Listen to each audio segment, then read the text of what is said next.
eu queria mostrar para vocês que o TDAH não é isso como muitas pessoas pensam, uma coisa ruim, é uma potência, tá?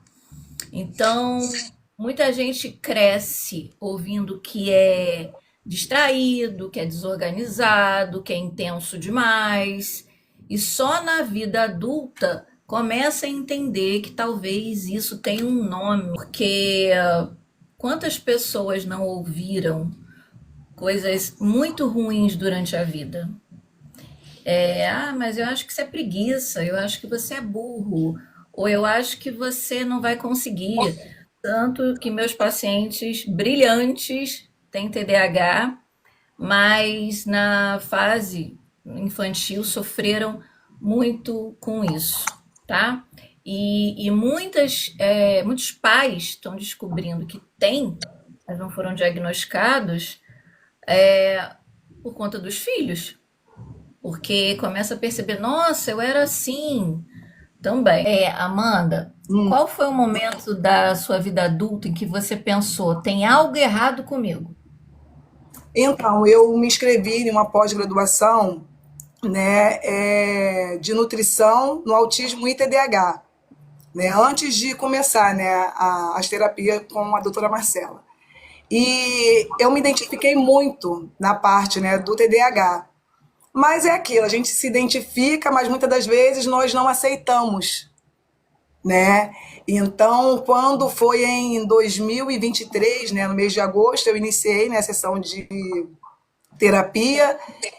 E ali eu fui conhecendo coisas ao meu respeito que eu desconhecia. Não imaginava, né, o potencial que eu tinha, a mulher que eu era, né, porque eram muitos pensamentos intrusivos, muitos pensamentos assim negativos, né, e eu não conseguia enxergar essa Amanda. Então, assim, eu comecei ali aquele processo, né, de terapia e a primeira vez que a doutora Marcela ela tocou, né, no assunto de TDAH, eu falei para ela assim, eu acho que eu sou TDAH, né, porque eu estou fazendo uma pós e eu me identifico muito com algumas coisas, né, com alguns sintomas que é falado na pós. E ali a gente começou a conversar assim, nas terapias bastante sobre, né, esse assunto, né, TDAH, e eu senti ali um acolhimento, né, muito assim especial. Você, quando procurou a terapia, não foi por conta do TDAH. É o Não, que não muita foi. gente se confunde, porque muita gente vai no consultório, mas não acha, não sabe nada sobre TDAH. Uhum. Eles vão por outros acontecimentos da vida. Sim, Você pode falar um pouquinho por que que você procurou para depois a gente caminhar para chegar ao TDAH?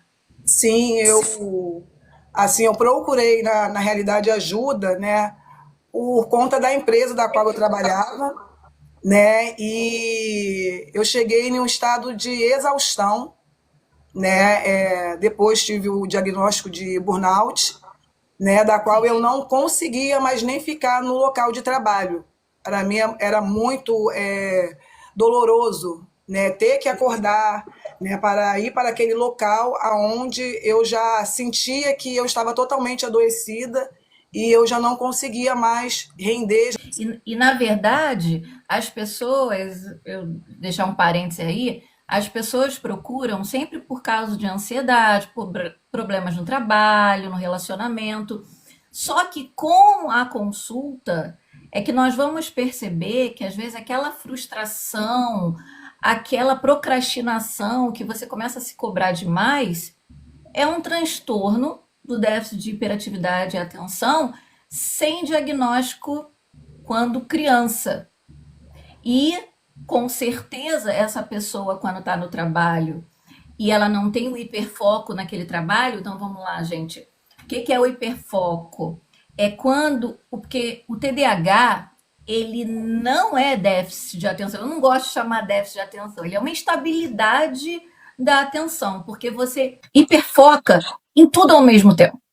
Então, tem pessoas que estão conversando comigo, mas elas já olharam a luz, o meu batom, a minha unha, a não sei o quê, mas ela está me ouvindo. Quem é TDAH aí? ou acha que é, vai se identificar com isso. E quando você tem esse processo e você não se encontra na carreira, muitas vezes você vai achar que é burnout.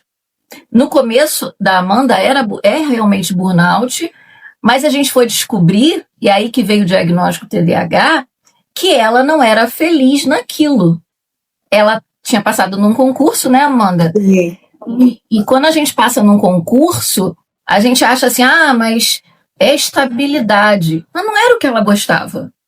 E tem muito mais probabilidade de ter TDAH, o TDAH ter burnout, por conta disso. Então, você sempre cresce ouvindo que você é bagunceiro ou que você é lento demais, que você não aprende, que muitas vezes tem gente que ainda fala, você é burro, você não copia.